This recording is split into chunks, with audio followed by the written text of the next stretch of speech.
Dialectical اور historical materialism کی جو ہے وہ اپلیکیشن جو ہے وہ کس طرح سے ہوں گی، ٹھیک ہے نا، اور جو ہے وہ اس کا رول جو ہے وہ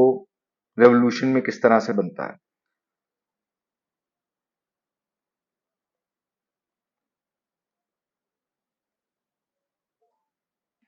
بیسیکلی مارکس نے جب یہ ساری چیزیں آئیڈینٹیفائی کر لیں کہ ریلیشن آف پروڈکشن کیا ہیں، پروڈکٹیو فورسز کیا ہیں، موڈ آف پروڈکشن کیا ہے، مینز آف پروڈکشن کیا ہیں، تو پھر اس نے اس کے ساتھ ڈائلیکٹیکلی جو ہے وہ ڈیل کرنا شروع کیا. جب ڈائلیکٹیکلی ڈیل کرنا شروع کیا، ڈائلیکٹیکلی ڈیل کرنے کا مقصد کیا ہے کہ آپ کنیکشنز اور اس کی جو اپوزیشنز ہیں وہ ساری کی ساری اکٹھے دیکھنا شروع کریں. کنیکشنز کا مطلب اس لیے جب کانٹرڈکشن کا لفظ استعمال ہوتا ہے تو کانٹرڈکشن جو ہے اس کا اور اپوزٹ میں جو ہے وہ فرق ہے. کانٹرڈکشن ایک ایسی چیز ہے جس میں آپ دونوں ایک دوسرے کے ساتھ جڑے ہوئے بھی ہیں، لیکن آپ جو ہیں وہ ایک دوسرے کے ساتھ جو ہے وہ اپوز بھی کر رہے ہیں، آپ کے اندر ایک تناؤ بھی موجود ہے. تو مارکس یہ کہتا ہے کہ بیسیکلی ریولوشن وہ ٹائم ہے، سوشل ریولوشن یا سوشل چینج بیسیکلی کس وقت رونما ہوتی ہے، یہ اس پیریڈ کے اندر رونما ہوتی ہے کہ جب جو ریلیشنز آف پروڈکشن، جس انداز میں آپ کے ریلیشنز چل رہے ہیں، یعنی کہ جو ہے وہ اگر ہم فیوڈل دور میں چلے جاتے ہیں تو جو کسان کا رشتہ جو ہے وہ زمین کے ساتھ بن رہا ہے، اور اگر ہم جو ہے وہ کیپٹلسٹ دور میں چلے جاتے ہیں تو مزدور کا رشتہ جس طرح کا جو ہے وہ بن رہا ہے پروڈکشن پروسیس کے ساتھ، اور کیپٹلسٹ کا جس طرح کا رشتہ بن رہا ہے پروڈکشن پروسیسز کے ساتھ. تو جب یہ ریلیشنز آف پروڈکشن ایکچولی الٹا کام کرنا شروع کر دیتے ہیں، یعنی کہ وہ خود ایک رکاوٹ بننا شروع کر دیتے ہیں پروڈکٹیو فورسز کی اپنی ڈیولپمنٹ میں، تو ایک ایسا ایرا پیدا ہوتا ہے کہ جہاں پر جو ہے وہ انقلابات جو ہے وہ برپا ہونا شروع ہو جاتے ہیں، یا ان کی ضرورت کم از کم جو ہے وہ محسوس ہونا شروع ہو جاتی ہے. یہ بھی ایک بڑی اہم بات ہے کہ اکثر لوگ یہ سمجھتے ہیں کہ بس حالات پیدا ہوں گے تو انقلاب ہو جائے گا. ایسا نہیں ہے. انقلاب کے حالات جب پیدا ہوتے ہیں تو اس کے اوپر جب کوئی ایکٹ کرتا ہے تو پھر جو ہے وہ انقلاب رونما ہوتا ہے. میں نے ابھی تھوڑی دیر پہلے آپ لوگوں کو مثال دی تھی روزا لگزمبرگ کے آرٹیکل کی، جو کہ جو ہے وہ خواتین کے سفریج کے اوپر جو ہے وہ لکھا گیا تھا روزا لگزمبرگ کی طرف سے. تو بڑی اہم بات روزا جو ہے وہ مینشن کرتی ہے، وہ ساری چیزیں بتاتی ہے کہ کس طرح سے فیوڈل حالات کے بجائے جو اس وقت کے حالات کیپٹلزم کے اندر ڈیولپ ہوئے، اس نے جو ہے وہ خواتین کے لیے وہ سچویشن پیدا کی کہ جہاں پر جو ہے وہ خواتین اپنی آزادی کی تحریک چلا سکیں. لیکن وہ خواتین کی آزادی کی تحریک خود بخود نہیں چلتی، خواتین کی آزادی کی تحریک کچھ نہ کچھ لوگ جو ہیں وہ چلا رہے ہوتے ہیں. تو وہ جب ایکٹ کرتے ہیں ان اس سچویشن کے اوپر، تو پھر آپ کے سامنے جو ہے وہ ریولوشن آتا ہے. لیکن ایپوک آف ریولوشن، سوشل ریولوشن، وہ ضرور ہے کہ کون سا پیریڈ ہے ریولوشن کا. وہ پیریڈ ہے ریولوشن کا کہ جہاں پر جو آپ کے ایگزسٹنگ ریلیشنز آف پروڈکشن ہیں، وہ ان پروڈکٹیو فورسز کی جو کہ ایگزسٹنگ پروڈکٹیو فورسز ہیں، ان کی جو مزید ڈیولپمنٹ ہو رہی ہو، اس کی راہ میں رکاوٹ بننا جو ہے وہ شروع ہو جاتا ہے. اب اس کی مثال جو ہے وہ میں نے آپ کو پہلے دی کہ یہ ایک ایسی مثال ہے کہ جیسے فیوڈل ریلیشنز جو ہیں وہ رکاوٹ بن گئے جیسے انڈسٹریل ریولوشن آیا. تو جس طرح سے مشینوں کے ذریعے پروڈکشن ہونی تھی، اس کے حوالے سے جو ہے اس کے سامنے وہ ایک رکاوٹ بن گیا، جو پورا ریلیشن تھا سرف کا اور اپنا فیوڈل کا، اور جس طرح سے اس نے لوگوں کو بھی باندھ کے رکھا ہوا تھا اور زمین کو بھی باندھ کے رکھا ہوا تھا. اس میں جو ہے وہ جو پروڈکٹیو فورسز ہیں وہ اپنی پوری توانائی کے ساتھ جو ہے وہ کام نہیں کر سکتے تھے. اور پھر ایسی صورتحال میں جب یہ کانٹرڈکشن جو ہے وہ ڈیولپ ہونا شروع ہوا، تو جو کیپٹلسٹ کلاس تھی اس نے جو ہے وہ بڑھ کر اس ساری سچویشن میں جو ہے وہ انقلاب برپا کیا. لیکن یہ یاد رہے کہ وہ خالی کیپٹلسٹ کلاس نہیں تھی، بلکہ کیپٹلسٹ کلاس نے کیا کیا کہ تمام کلاسز کو اپنے گرد جو ہے وہ جمع کیا اور ان کلاسز کو ملا کر اس انقلاب کو جو ہے وہ برپا کیا. اسی لیے بہت سارے لوگ جب انقلاب فرانس آیا، ان کی جو امیدیں تھیں، کیونکہ وہ تو جو انقلاب تھا وہ